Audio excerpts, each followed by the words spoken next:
tous et bienvenue dans mes petits papiers. Je suis Judith, je suis démonstratrice Stampin' Up dans le nord de la France et je vous retrouve aujourd'hui pour une jolie petite boîte d'allumettes. Alors si vous vous souvenez, il y a quelques semaines, je vous ai présenté cette boîte-ci dont j'avais emprunté les mesures mais que j'avais pas mal modifiées quand même.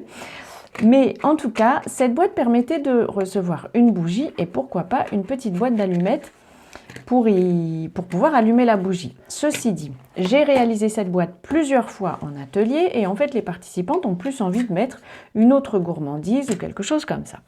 Donc j'ai eu envie quand même de calculer et de vous présenter la réalisation de cette petite boîte dans laquelle vous pourrez mettre un petit bijou, un petit quelque chose. Vous savez, les petits cadeaux qu'on présente à Nouvel An, ça pourrait être parfait. Si cette vidéo vous plaît, pensez à cliquer sur le petit pouce. Et puis si vous avez envie, il est encore temps de participer au jeu que j'ai organisé pour fêter les 1000 abonnés sur ma chaîne YouTube. Toutes les infos se trouveront dans la barre d'infos. Alors n'hésitez pas à participer, ça me fera très plaisir. Pour réaliser cette boîte, il vous faudra deux morceaux, celui qui sert à réaliser la base et puis celui qui sert à réaliser le tour. Ce sont des mesures un peu précises puisque l'idée c'était que ma petite boîte corresponde à une boîte d'allumettes classique. Donc les mesures sont un peu au millimètre près. Ce morceau-ci mesure, je triche sur mes notes, il mesure 9 cm sur 10,5. Et en fait, on va y marquer des plis sur les quatre côtés à 1,3, je ne trouve plus mes notes, 1,3 et 2,7 cm. Donc sur les quatre côtés. Vraiment, ce type de boîte, je vous en ai déjà présenté. Donc, il n'est pas particulièrement original, mais je ne me souviens pas vous avoir présenté une boîte avec ces mêmes mesures. Une boîte qui est la même taille qu'une petite boîte d'allumettes. À vrai dire, j'ai même eu un peu de difficulté à trouver des petites boîtes d'allumettes. Je ne les ai pas trouvées dans mon grand hypermarché à côté de la maison. J'ai trouvé ça dans un petit supermarché, ce qui est fort bien. Celui-ci, pour l'instant, on ne va pas lui faire de marque. Par contre, j'ai aussi, pour décorer l'intérieur, découpé un morceau de papier de série design qui mesure un petit peu moins de 6 cm sur un petit peu moins de 7,4. J'ai fait 7,3,5, 35 on va dire, et 5,9. Et on va marquer un pli sur les quatre côtés à 1,2 cm, oui. Juste marqué comme ceci. Alors je vous avais dit, hein, les mesures sont vraiment au millimètre. C'est d'ailleurs, en fait, c'est pour ça que j'avais pas réalisé le tuto de cette boîte, parce que ça demande quand même d'être pas forcément expert, mais précis. Mais j'ai réalisé et animé, pardon, un atelier ce samedi. Et en fait, les participantes ont été très dégourdies, très rapides. Et on a fait quand même la boîte d'allumettes. Il y avait une belle équipe bien sympathique, dont une jeune créatrice que je salue. Si elle m'a dit qu'elle rejoindrait la chaîne. Si c'est le cas, je fais de gros bisous. Et puis, comme on avait fait la boîte d'allumettes, j'ai eu envie de faire le tuto pour pouvoir qu'elles aient une base pour s'y référer. Pour la découpe, on va faire, donc comme je vous disais, comme on a déjà fait, je coupe en biais sur cette première languette, puis tout droit sur la deuxième. Et ici, ça va être une languette pour coller la boîte. Donc je vais rogner, donc couper en biais des deux côtés. Et ici, à nouveau, couper en biais sur la languette extérieure. Ce morceau-ci, on l'enlève. Et en fait, sur une petite boîte comme celle-ci, ce que j'aime bien faire, c'est tourner d'un quart de tour pour qu'on ait juste une languette par côté. Parce que la languette fait une petite surépaisseur et comme la boîte est petite, ça peut faire une différence. Donc, pendant que je papote comme ça, je continue mon tour. Comme toujours, vous trouverez les mesures de cette boîte dans la barre d'infos et dans l'article. Si vous êtes sur le site, vous trouverez aussi les mesures dans l'article. Et puis vous trouverez le lien vers ma boutique s'il y a des articles que vous avez envie d'acheter. Le papier de série design, je l'ai choisi dans la nouvelle collection. Et même le papier, lui, il va être, c'est une série limitée qui est en avant-première du catalogue qui va sortir début janvier. Pardon. Sur ce morceau de papier de série design, je vais enlever complètement les 4 rectangles du côté. Enfin, des 4 côtés. C'est pour me simplifier la vie. Ce papier va servir à décorer l'intérieur de notre petite boîte. J'espère que vous voyez, parce que ce n'est pas forcément mon cas. Le temps est très moche. On est décidément en hiver.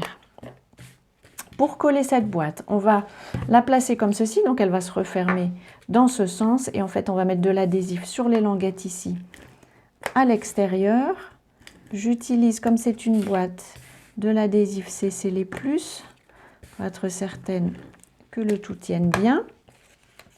Et en fait, à chaque fois, je vais rabattre ma languette, comme ceci, et refermer l'extérieur, la languette extérieure. Alors, comme je vais vite me retrouver coincée, je vais bien passer toutes mes languettes à l'intérieur, voilà, comme ça, pour ne pas devoir faire un numéro de contorsionniste de doigts, si ça existe.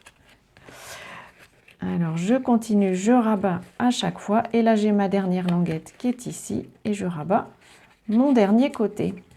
Voilà, j'ai donc la base de ma boîte d'allumettes. Et puis, la petite décoration intérieure, je peux la glisser comme ceci. Alors, vous voyez le tout petit bout de millimètre qu'on a enlevé. Ça facilite vraiment le passage de la décoration. Je trouve que ça rend la boîte un petit peu plus jolie. Pour l'extérieur, je ne vous ai pas donné de mesure parce qu'en fait, je préfère le faire. C'est vraiment des boîtes pour lesquelles il faut être précis au millimètre. Donc, je préfère le faire comme ça. Je pose mon papier à peu près, pas sur le bord en tout cas, au milieu, là où vous avez envie, sur le côté inférieur. Et puis, je marque un pli comme ça et je le repose sur la table. Et là, je marque bien mon pli avec le plioir. Je le repose au même endroit, je marque le pli suivant et je le replace sur ma table. En fait, je m'assure à chaque fois que les côtés sont bien alignés. Ça permet d'être certain d'avoir vraiment une ligne bien perpendiculaire au bord de la boîte. À nouveau, je vérifie et je marque. Et puis, le dernier côté, je fais à nouveau la même chose. Ça pourrait être fait avec des mesures, mais même comme ça, je trouve que c'est jamais complètement satisfaisant. On a un extérieur qui flotte un peu. Pour refermer la boîte, je vais mettre de l'adhésif, à nouveau du CCLé+, parce qu'il va y avoir de la résistance. Et puis, donc j'ai mon adhésif sur ce côté-ci, je referme ma boîte, elle est bien droite, c'est parfait. Et je vérifie, regardez-moi ça, c'est bien ajusté, ça ne flotte pas, c'est tout ce que j'aime.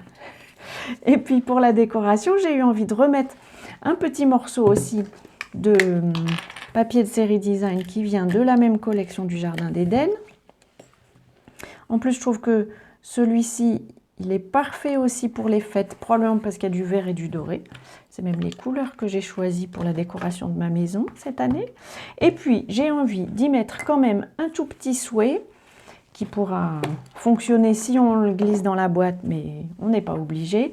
J'ai pris nos meilleurs vœux qui viennent du set de tampons vœux sincères. Alors, je n'ai pas encore regardé, j'espère qu'il est encore disponible, mais il vient du catalogue, du mini-catalogue juillet-décembre. Je ne sais même pas si... Je pense qu'il fait partie des tampons qui sortent des collections, qui sont retirés du catalogue. Alors j'essaye, je dois mettre un petit peu ma tête devant vous pour être sûre de tamponner sur l'étiquette, c'est parfait. Je vais beaucoup aimer ce tampon-ci pour mes petites cartes. Ça fait des jolis petits souhaits. qu'on peut tamponner sur un reste de papier. Alors, j'attrape un crayon. Vous me connaissez, je suis très mauvaise pour couper droit. Donc, je vais juste me faire 2 repères, un en haut, un en bas, en utilisant mon quadrillage ici. Comme ça. Hop, je suis sûre de tamponner droit. Et puis, je vais le coller avec des tout petits bouts de mousse. Je vais prendre des mini mousse 3D. Et je vais en poser 3. Voilà. Parce que j'aime qu'il y ait un petit peu d'épaisseur. Et en fait, comme ma boîte était un peu épaisse pour pouvoir caser une gourmandise à l'intérieur, je vais vérifier, mais je pense, regardez-moi, ce souhait est même parfait pour la largeur. C'était pas fait exprès, mais j'aime beaucoup le résultat. Alors, regardons, on a effectivement pile la place. Il a exactement la taille d'une petite boîte d'allumettes. Voilà, voilà, le projet est terminé. J'espère que ce petit projet vous aura plu, qui pourra vous servir. Un petit cadeau, une petite bague, un petit quelque chose. Alors, la bague n'a pas forcément besoin d'être très chère. Un petit cadeau de Nouvel An, vous savez, les petits cadeaux qu'on met sur la table. Je trouve que ce serait parfait. Voilà, j'espère que tout ceci vous aura inspiré. Si c'est le cas, pensez à cliquer sur le petit pouce bleu. Ça me fait toujours très plaisir. Et puis, avant notre prochaine rencontre, je vous souhaite de passer de belles journées créatives et je vous embrasse.